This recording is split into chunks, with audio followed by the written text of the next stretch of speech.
गुमशुदा डायरी। एक रोमांचक और रहस्यमयी कहानी। रवि अपने पुराने घर की सफाई कर रहा था। एक पुरानी अलमारी को हटाते ही उसे वहां एक धूल भरी डायरी मिली। डायरी के पहले पन्ने पर लिखा था, जिसने भी इसे खोला वह अब इसके राज का हिस्सा बन गया। रवि को झटका लगा। किसकी डायरी थी ये? और इसमें ऐसा क्या लिखा था? उसने झिझकते हुए पन्ना पलटा। पहला पन्ना पढ़ते ही रवि की सांसें रुक गईं।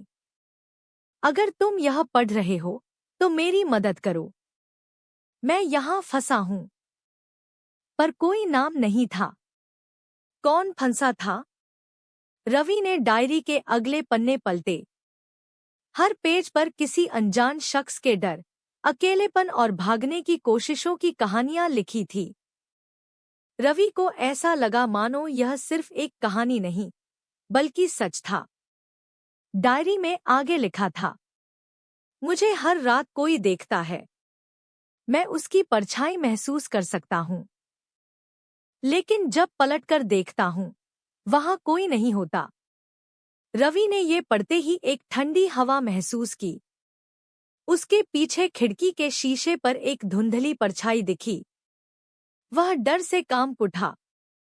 क्या यह सिर्फ उसका भ्रम था, या सच में कोई था वहां? क्या रवि उस डायरी का रहस्य सुलझा पाएगा, या वह भी इस कहानी का हिस्सा बन जाएगा? रवि ने हिम्मत जुटाकर खिड़की की तरफ देखा, लेकिन वहां कुछ नहीं था। उसने राहत की सांस ली और डायरी फिर से पढ़ने लगा। अगले पन्ने पर लिखा था, अगर तुम यह पढ़ रहे हो तो शायद वह तुम्हें भी देख रहा है। अचानक कमरे में किसी के चलने की हल्की आहट सुनाई दी। रवि ने पीछे मुड़कर देखा, लेकिन वहां कोई नहीं था। डायरी में आगे लिखा था, इस घर में एक गुप्त कमरा है जहां मैं कैद हूं।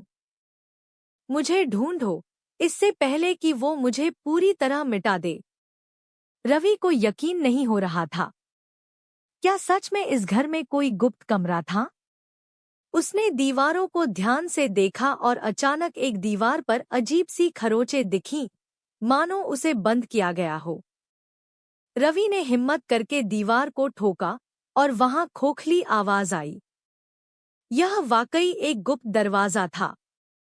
जैसे ही उसने दरवाजा खोला, अंदर घुप अंधेरा था। अचानक अंदर से किसी ने जोर से दरवाजा बंद कर दिया।